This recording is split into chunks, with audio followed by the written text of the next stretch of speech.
Welcome to the Banker Lamp. Please enjoy the video. You start by working on clean, completely dry hair so strands will grip. Once done, remove product buildup and choose a high top zone about 2-4 inches tall. Now pick 5-inch base sections. You want irregular shapes for freeform texture. Use clips to keep the sides out of the way while you focus on crown sections.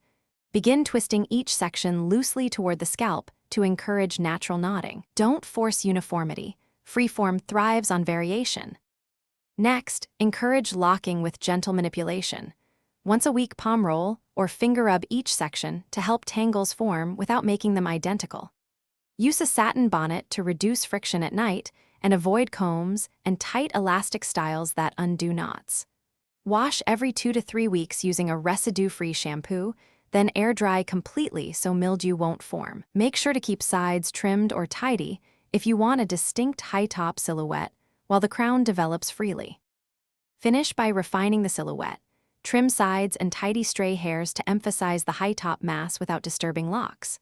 Once mature, you can minimally join persistently loose pieces with a small crochet hook, but only to secure, not sculpt, freeform texture.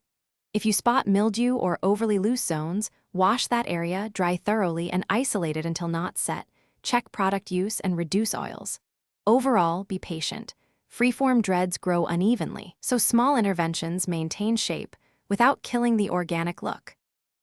Thanks for watching. If this was helpful, leave a like and consider subscribing. See you next time.